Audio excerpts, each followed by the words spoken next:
Quiero agradecer al comité organizador del evento, al TEC de Monterrey, por esta amable invitación de estar aquí con ustedes, y vamos a hablarles un poco de una urgente necesidad que tiene que ver con el suministro de alimentos. Hemos observado, ¿se escucha bien? ¿Está bien? Está bien. Hemos observado durante el día de ayer que la demanda de alimentos está en aumento, ¿verdad? Con la población, con el crecimiento poblacional. Y no tenemos más suelos donde hacer agricultura. Esos suelos ya están bien delimitados y van a la baja. Tenemos menos superficie para hacer agricultura y estos suelos están siendo degradados o han sido degradados durante la explotación que hemos hecho de ellos durante los últimos 50 o 60 años con la Revolución Verde. Esto pues demanda que todos los que estamos aquí presentes nos demanda un gran compromiso, porque tenemos que optimizar, reconocer y optimizar ese recurso tan esencial que es el suelo y la cubierta vegetal que nos alimenta a todos.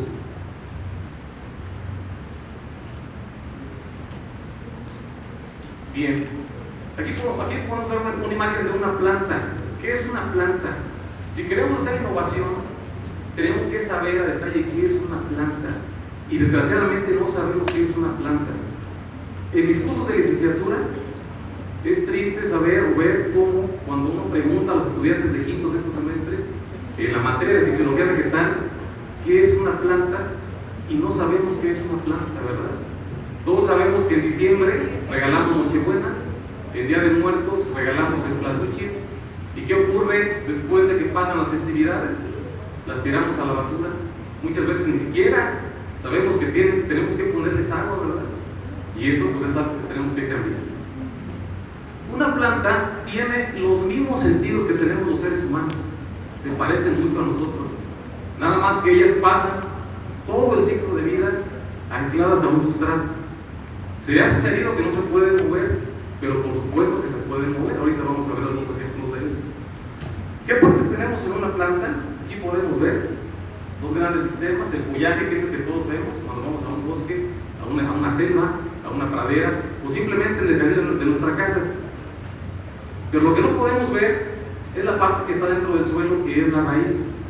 Si nosotros hacemos una analogía con el cuerpo humano, reconocemos en nuestro cuerpo dos grandes partes: el sistema anterior, que es la cabeza, donde tenemos esencialmente los sentidos que nos conectan con el medio, el gusto, la vista, el olfato, y también es por donde ingresamos los alimentos. Y un sistema posterior, que es el que se encarga de la reproducción. Lo mismo tenemos en una planta.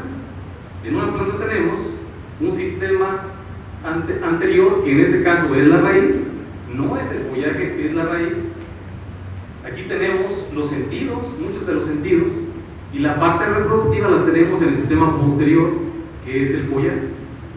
Al revés, no es lo que vemos, es lo que no vemos, la parte sensorial, digamos.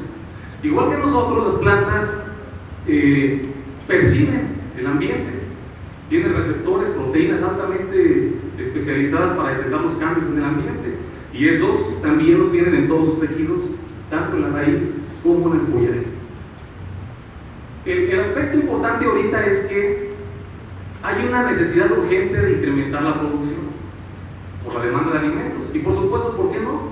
Porque es una muy buena actividad donde puede uno innovar, donde puede hacer biotecnología, donde se puede uno desarrollar. Bien, entonces nosotros vamos a hablar de una parte muy importante, que es la raíz. Yo comentaba que es la parte que casi no se ve porque está dentro del suelo, casi no la conocemos, no sabemos de qué color es, qué características tiene, pero desempeña funciones muy importantes, como ya veíamos en la diapositiva anterior. Y quise usar esta diapositiva donde vemos un campo. Aquí vemos la parte verde en este esquema, y abajo tenemos a las raíces.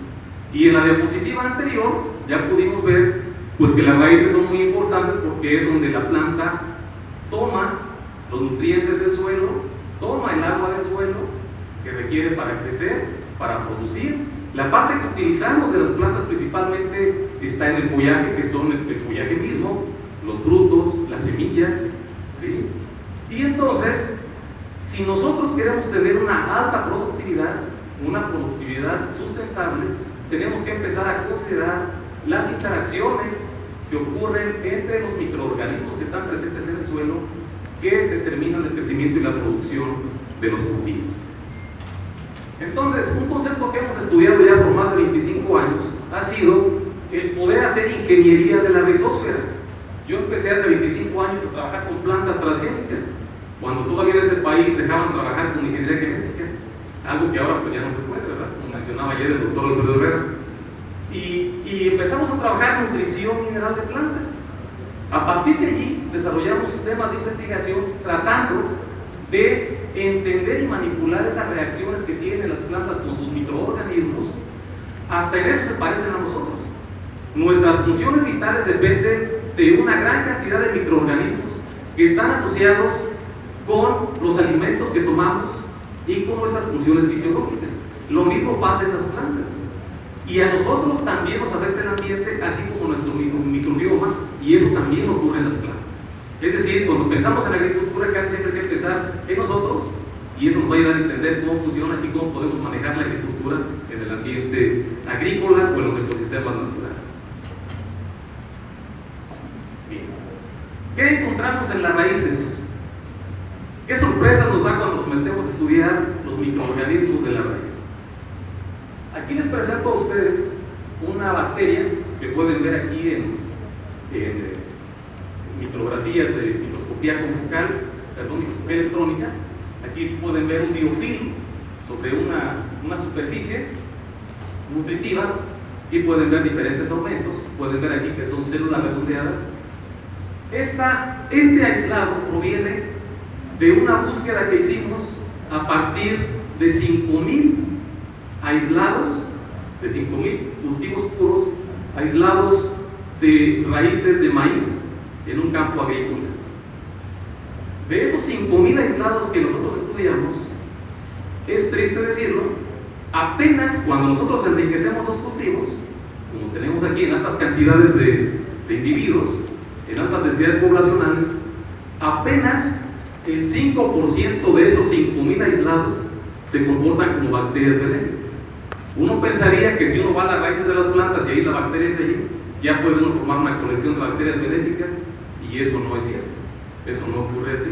Son muy pequeños, es muy pequeña la población de microbios que pueden ser promotores del crecimiento.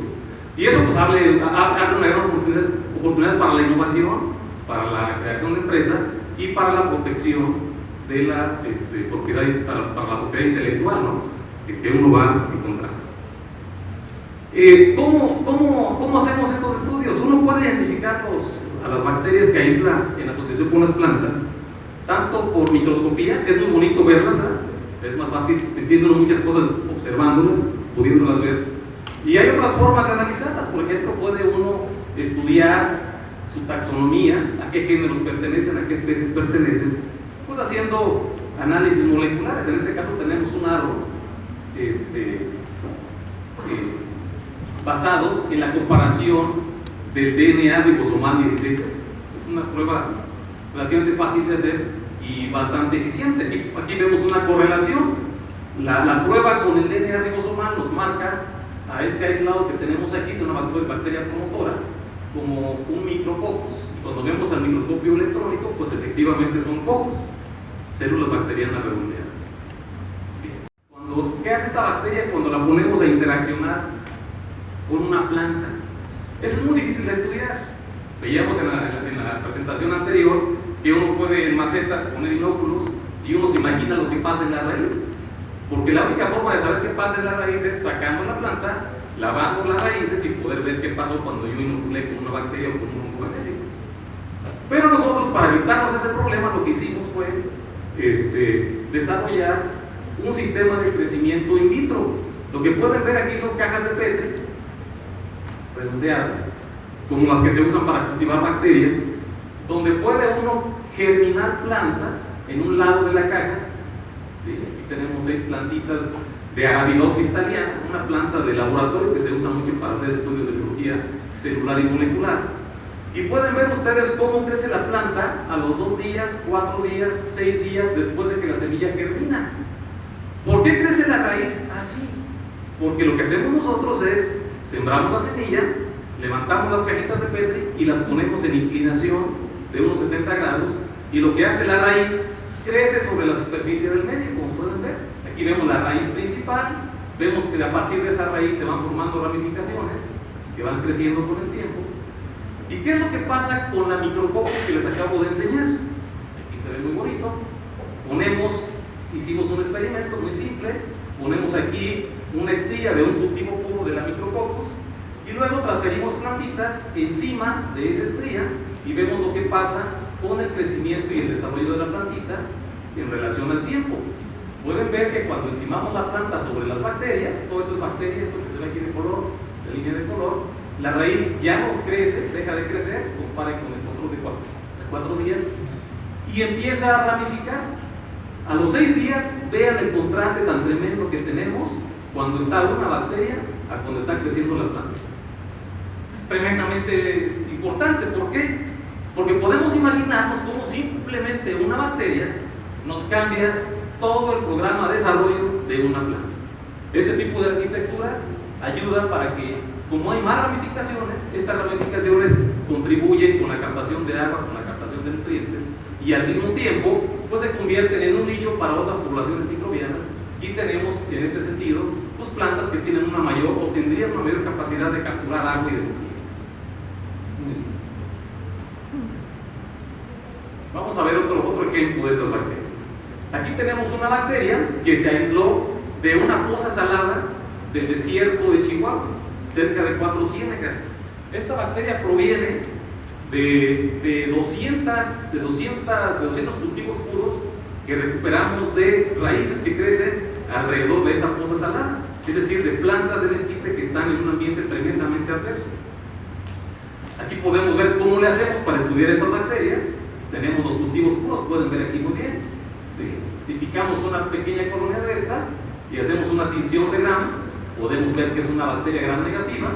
Si hacemos microscopía electrónica, vemos aquí que son bacilos, que tienen flagelos. ¿Sí? Y luego cuando hacemos la comparación de sus DNAs 16S ribosomales, podemos ver que esta bacteria se incluye aquí como una especie del género Acronobacter. ¿Sí? Le llamamos nosotros Acronobacter 5B.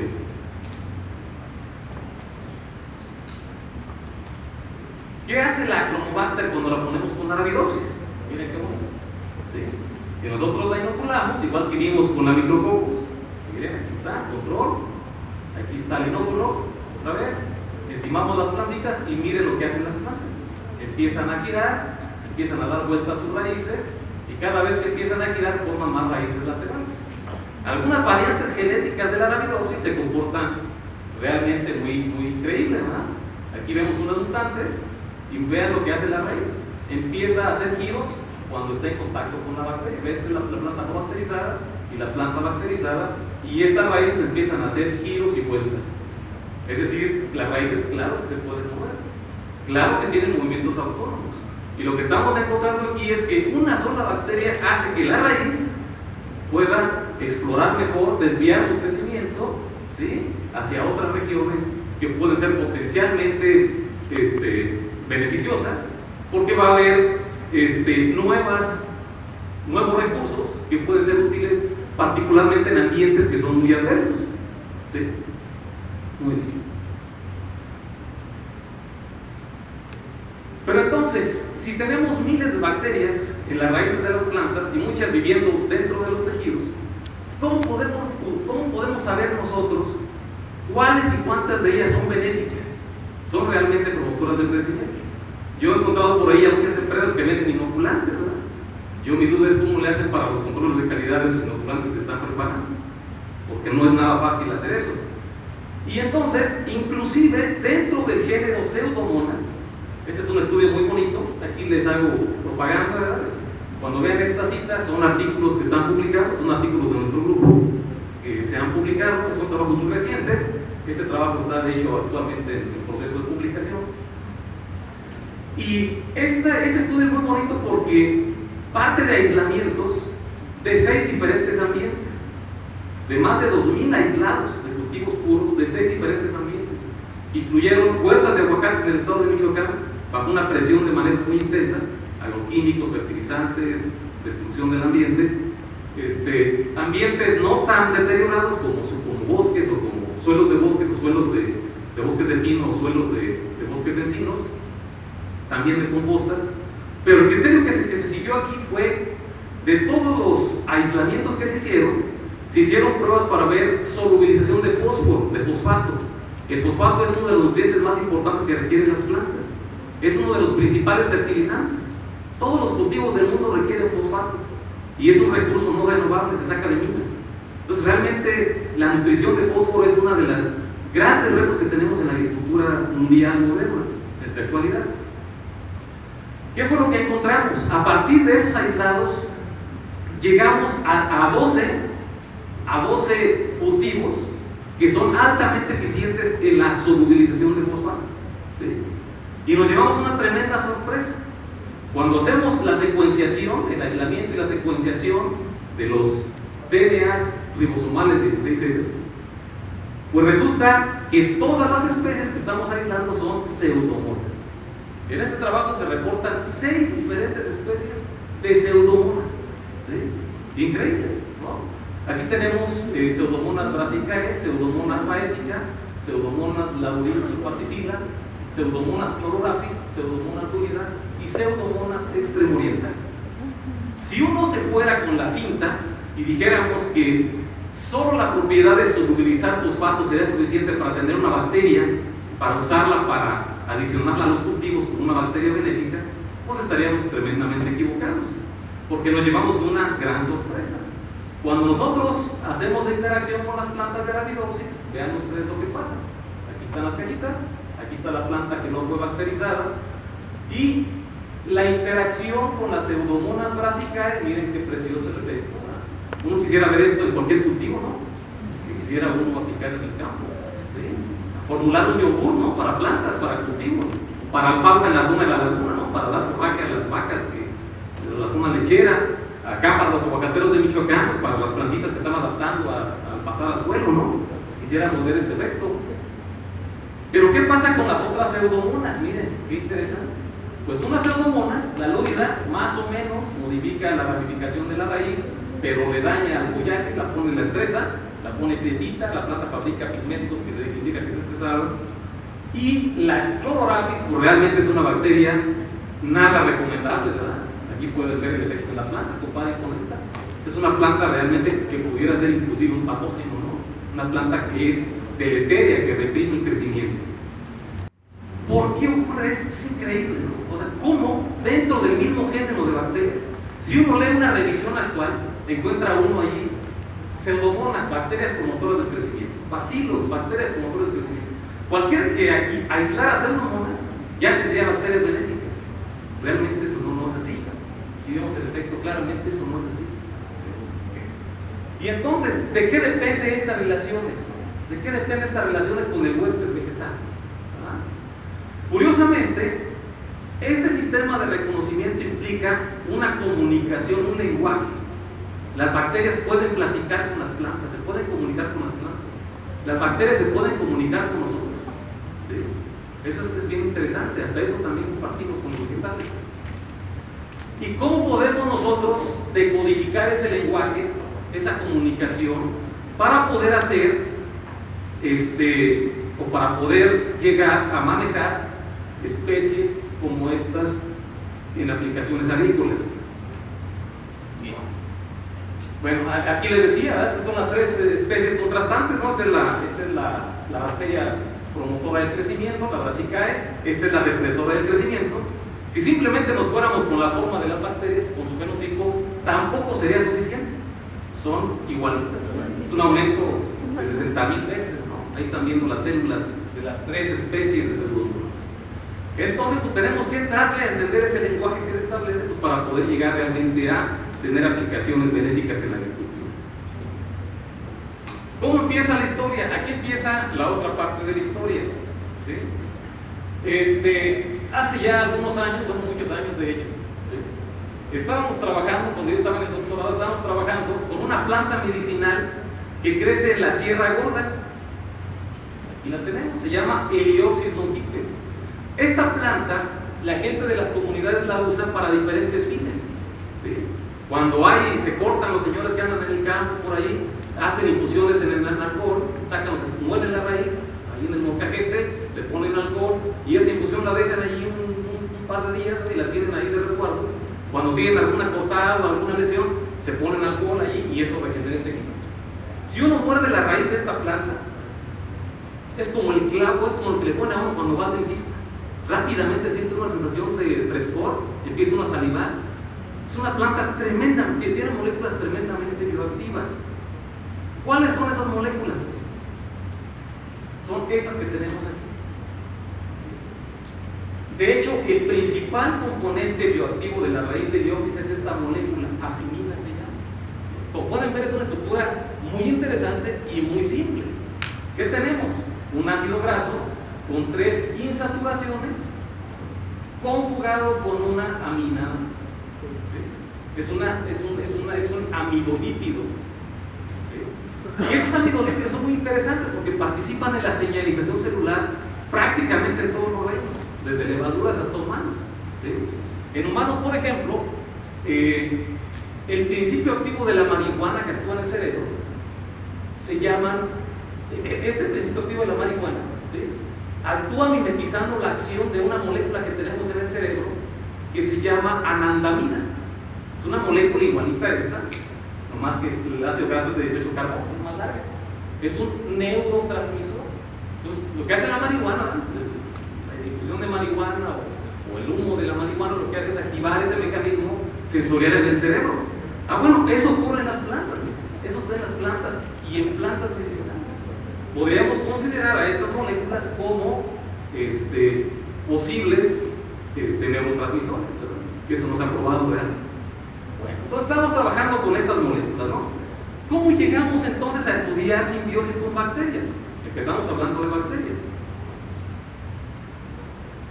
Bueno, lo primero que hicimos, este trabajo lo publicamos en 2004, ya casi 20 años, en el Plant Physiology. Lo que hicimos fue, cuando observamos la estructura de la molécula, pues hicimos un ensayo farmacológico. Lo empezamos a aplicar al medio de crecimiento de la Arabidopsis, a las cajitas de Petri. ¿Sí? Ahí lo pusimos, incrementando la concentración. Esto es micromolar, son concentraciones bajas de esta molécula purificada de la raíz de Heliopsis, la planta medicinal. Y vean lo que hace la Arabidopsis. Aquí está la planta sin la molécula en el medio de crecimiento.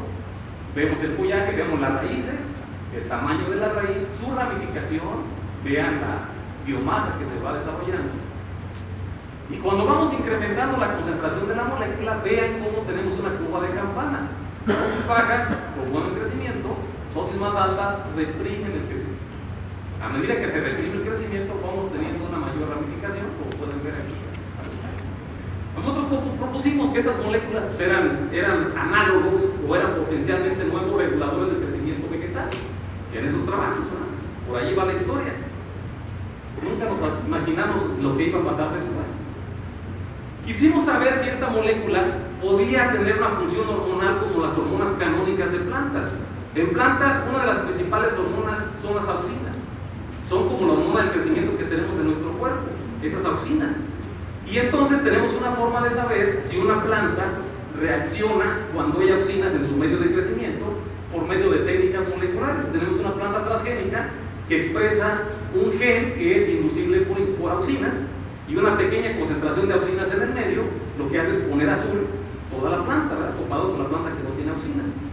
Cuando aplicamos nosotros el lípido, este lípido de la raíz de Heliopsis, vean que tenemos cambios en la arquitectura de la raíz, vemos ramificaciones aquí, pero no vemos que haya un aumento en la respuesta auxínica. Esto nos llevó a concluir que estas no son hormonas tradicionales de plantas, son moléculas distintas, ¿sí?, que tendrían que tener mecanismos de señalización diferentes. Bueno, esto lo pudimos demostrar con este ensayo, es un ensayo muy bonito, muy simple también. Hicimos aplicaciones en plantas con la alcamida, la molécula de Heliopsis, y hicimos una evaluación de la acumulación de óxido nítrico. El óxido nítrico es una molécula bien interesante, porque también es una molécula ancestral, está en humanos, ¿sí? Y el óxido nítrico lleva a cabo diferentes procesos que incluyen el cambio en la arquitectura de la raíz, como pueden ver ustedes aquí.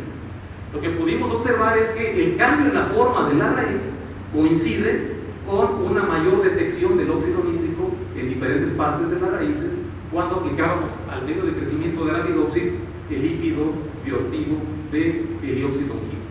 Y este efecto no tiene ningún daño. Aquí vemos esta es la punta de la raíz, y cada puntito azul es un núcleo de una célula, y este tipo de detecciones nos indica si hay algún daño. Si estuviera habiendo algún daño en las células, veríamos aquí parches rojos, lo cual eso no ocurre. Lo que está ocurriendo aquí es que en realidad tenemos un cambio en la producción de óxido nítrico y no hay ningún problema con la viabilidad celular. Muy bien. Pues, ¿qué hicimos? Quisimos explorar un poquito qué tipo de mecanismo genético empleaba la planta para detectar a estos lípidos. Hicimos un análisis de Arabidopsis a partir de una población de 30.000 semillas, de 30.000 líneas mutagenizadas, que fueron sembradas en un medio rico en isobutil de canamida. Se pasaron estas semillas durante 10 días a esta condición de crecimiento, y luego se comparó el crecimiento con las plantas normales, ¿sí? Se identificaron mutantes, se pasaron a suelo, se recuperó la semilla. Bueno, esta diapositiva resume el trabajo de 3 años, Vamos a ver. Bien, y aquí tenemos de esos 3 años, ¿no? Aquí tenemos una mutante, miren qué bonitos, Estas son las plantas normales creciendo en un medio que tiene la alcamina. Vean la represión del crecimiento. Y aquí tenemos una mutante, vean su raíz. Esta no siente que está la alcamina en el medio, ¿sí? Y vean su follaje, también es diferente, es más verde. Cuando las comparamos lado a lado, la mutante con la planta normal, vean que crece menos, vean que la raíz no ramifica, ¿verdad? Cuando aplicamos concentraciones crecientes de la alcamina, vean lo que pasa: plantas normales, 5 plantas mutantes, lado a lado. Miren qué bonito. Aislamos la mutante y fuimos de sorpresa en sorpresa. ¿Qué hace la mutante en el suelo? Miren qué bonito.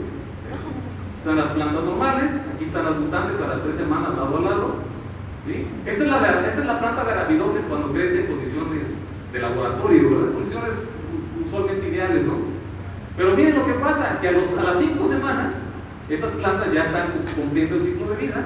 A las 7 semanas ya se secaron, ya son paja, ya se colecta la semilla, y la mutante se va lenta, va formando hojas, parece una coliflor. Ya a las 7 semanas forma un tallo largo. A las 10 semanas, tallos como candelabros, ¿verdad? A esto ya se cosechó, ya se murieron las plantas, esas están verdes, ¿verdad? Y así, ¿no?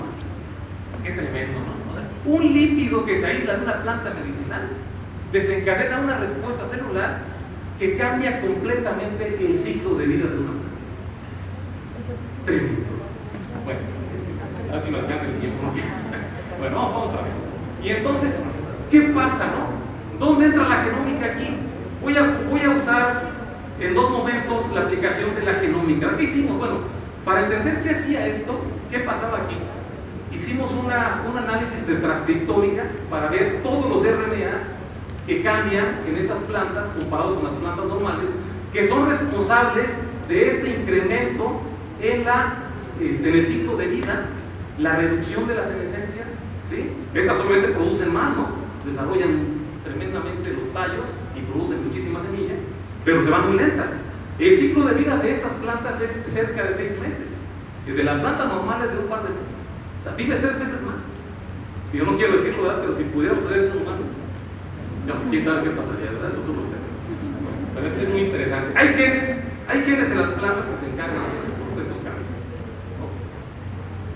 Entonces hicimos un estudio comparativo de transcriptómica, comparando plantas en medio sin alcamida contra plantas que están creciendo en medio con la alcamida. Vean el crecimiento aquí que se ve muy claro, una concentración represora del crecimiento. Se hace el análisis, se extrae RNA en las 2 variantes, en la planta normal y en la planta normal sin la alcamida y con la alcamida, y se hace el análisis de los RNAs a diferentes tiempos, ¿sí? ¿Qué fue lo que encontramos? Bueno, pues muchos genes, ¿no? Yo que están familiarizados con esto, a veces es aburrido ver esto ya, ¿no? Ya ni observa uno esto, ¿no? Ya sabe cómo se interpreta, ¿verdad? Cada línea es un gen que cambió su expresión, ¿sí? Eso es. Entonces lo que estamos viendo aquí es todo el genoma de Arabidopsis, cómo cambió esos transcritos, ¿sí? al 1, 3, 7 y 14 días. Y lo que vemos en colores es, a ver, déjenme ver cómo está aquí. Esto es cuánto se incrementa la expresión de esos genes o cuánto disminuye en color azul. ¿Qué vemos en las barras? Vemos el efecto de los tratamientos, ¿verdad? Cómo cambian, ¿sí? En relación al tiempo. Y acá comparemos el total de número de genes que cambian cada tiempo. O sea, hay muchos cambios, naturalmente. ¿Qué fue lo más relevante que sacamos de aquí? Entendimos una cosa. Esa senescencia retardada en las mutantes que acabábamos de observar es causada por la falta de respuesta a un lípido que induce la senescencia, ¿sí? Esa es la explicación. Y eso pudimos observar porque cuando se analiza una ruta de señalización que es dependiente del ácido jasmónico, el ácido jasmónico en las plantas es la hormona tradicional de la defensa, ¿sí? Es uno de los centinelas maestros de activar el sistema inmunológico de las plantas. ¿Qué es lo que se observa aquí? Miren qué bonito, ¿sí? Muchos de los genes que tienen que ver con la biosíntesis del ácido jasmónico, ¿sí? Que tenemos aquí, muchos de esos pasos enzimáticos, las enzimas que llevan a cabo la fabricación del ácido jasmónico, aumentan su expresión de manera muy clara con los tratamientos con alcamida. Y muchos de los genes que tienen que ver con la activación celular cuando hay ácido jasmónico en los tejidos, también se incrementan de manera muy notable. Esa es una de las aplicaciones que nos da la transcriptómica, una rama de la genómica, ¿verdad? Obviamente. Aquí pueden ver la cantidad de información que nos da. Bueno, y entonces pudimos nosotros corroborar que eso coincide efectivamente con mayor acumulación de ácido jasmónico, ¿sí? Pudimos, un paso que sigue es evaluar genes específicos con PCR, también eso coincide muy bien, ¿no? Tenemos activada la ruta del ácido jasmónico.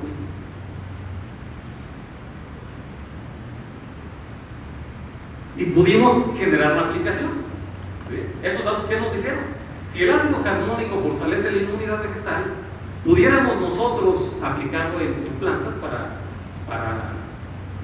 protegerlas de enfermedades. Entonces lo que hicimos fue unos retos con un patógeno que se llama botrytis, que causa estas lesiones, ¿sí? En las hojas, y lo que pudimos ver fue que la aplicación de la alcamida realmente confería protección contra este patógeno que pudre las hojas. Entonces ahí esto derivó en una patente. Hay una patente que está licenciada por el CINVESTAR, una colaboración con grupos del CINVESTAR, y con la patente está hospedada allí en el CINVESTAR. Entonces ahí hay aplicación, ¿verdad? Si fuera una empresa, ya tendríamos una patente, podríamos tener aplicaciones inmediatas. Entonces, aquí viene lo otro, ¿verdad? ¿Cómo regresamos a la simbiosis, no? Aquí no tuvimos que hacer nada más que leer un poquito, ¿verdad? Pues resulta, ¿no?, que cuando yo estaba preparando una clase de microbiología, allí en la universidad, estaba leyendo sobre hormonas de bacterias. Y uno pensaría, pues, ¿cómo las bacterias pueden tener hormonas si son unicelulares? Pues efectivamente tienen hormonas. Y una de esas hormonas se llama N-decanoil homoserina lactona. La alcamida que habíamos estado trabajando nosotros, ¿cómo se llamaba? N-isobutildecanamida. A mí lo que me llamó la atención fue lo de deca. Dije, deca tiene que ser con una cadena de ácido graso. Me fui a los artículos y efectivamente, miren lo que encontré, ¿sí? Pues resulta que la N-isobutildecanamida, la molécula de la raíz de Liopsis, la que hace todo lo que les acabo de mostrar, miren la similitud que tiene con una molécula, con una hormona de bacterias. Qué tremendo, ¿verdad? Fíjense nada más cómo funciona la fisiología de las bacterias, la fisiología de las plantas y la fisiología de los humanos. ¿Cómo nos parecemos? ¿Sí? ¿En qué difieren las moléculas? En este anillo es una lactona, los demás son igualitas. Ah, qué bueno. Tremendo, ¿verdad? Qué bueno. ¿Qué hacen esas moléculas? Esas homoserina lactonas. Pues resulta, es una familia de moléculas, aquí vemos varias de ellas. Aquí tenemos una célula. Lo que hacen estas bacterias es que hay enzimas que fabrican las moléculas, las secretan al medio, y esta acumulación de las moléculas en el medio modifica a las células que las emiten, pero también a sus vecinas, ¿sí? Ese proceso se llama quorum sensing, ¿sí? Es como cuando va a una reunión, para poder tomar decisiones tiene que estar la mayoría. Pues las bacterias lo aprendieron antes que nosotros. Si hay poquitas bacterias, hacen una actividad diferente. Si hay muchas bacterias, hacen otra actividad diferente, ¿verdad?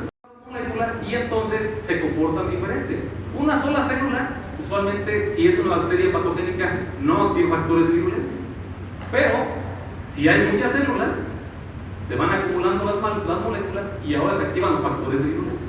Y eso funciona en bacterias que se relacionan con plantas y bacterias que se relacionan con humanos. Bien. En el caso de las plantas, ¿verdad? ¿Qué aplicaciones podemos tener? Pues resulta, ya había trabajos de que las bacterias secretaban moléculas y que las raíces podían detectar esas moléculas y entonces el follaje empezaba a cantar, ¿verdad? Era como música para sus oídos, ¿no? ¿Sí? El tener bacterias que emitían estas moléculas. Básicamente tenemos un sistema de reconocimiento basado en este tipo de líquidos. Y pues resulta que nosotros lo que hicimos fue aplicar las diferentes moléculas. Estas moléculas ya las vendía Sigma, ¿verdad? Afortunadamente no tuvimos que purificarlas todas, las compramos de un proveedor, las aplicamos a la raíz, ¿sí? Y las raíces de las plantas crecen dependiendo del tipo y de la concentración de las bacterias. ¿Qué significa esto? Que depende de la bacteria que está en la raíz y de la molécula que libera, la raíz va a crecer o no va a crecer. Eso es lo que nos dice esa Biblia. Bueno, y entonces nos fuimos con un sistema en vivo que se llama Pseudomonas aeruginosa. ¿Alguien habló ya de Pseudomonas aeruginosa? Es un patógeno, ¿verdad? Un patógeno de humanos y también un patógeno de plantas.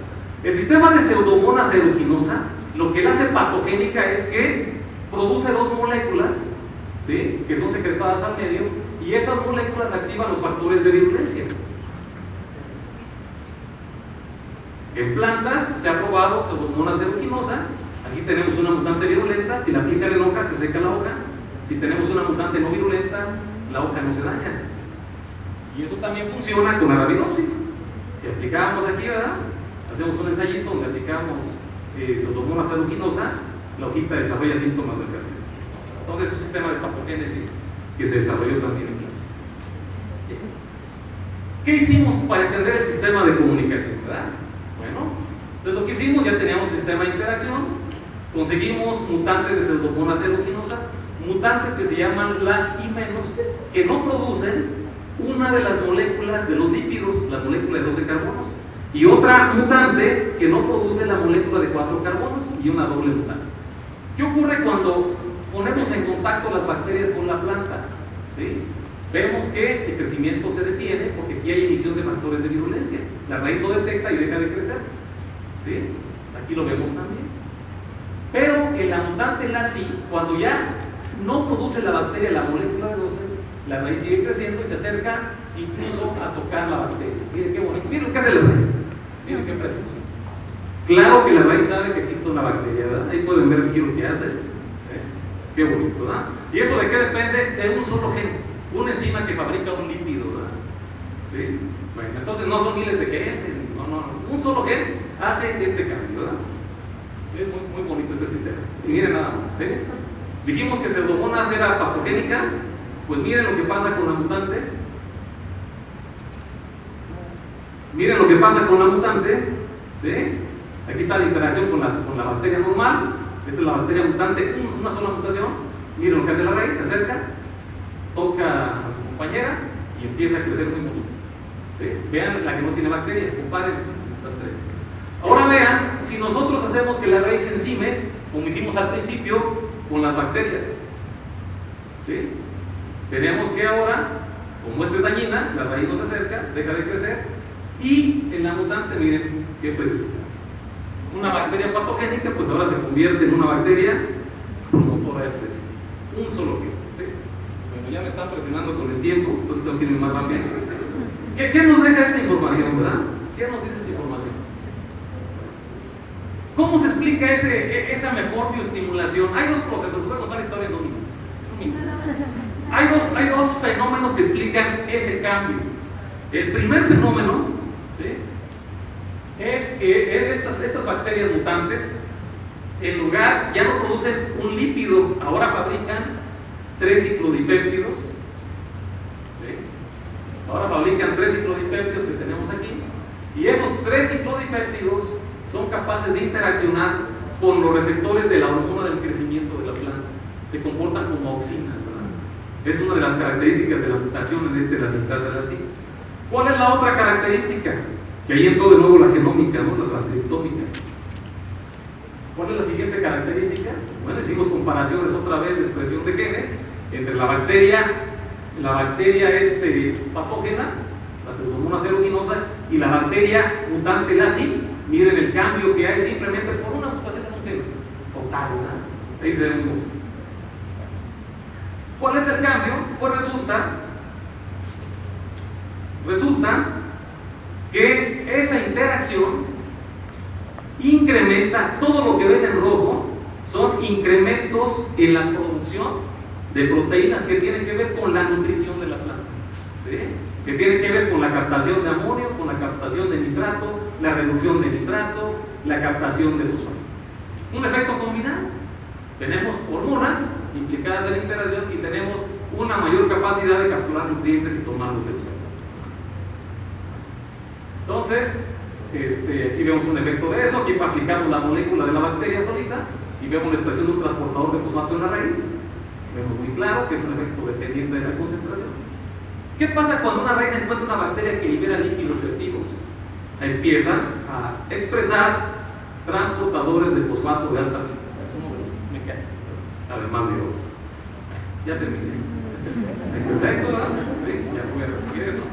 Bueno, si tienen preguntas, me trataré de contestarlas. Muchas gracias.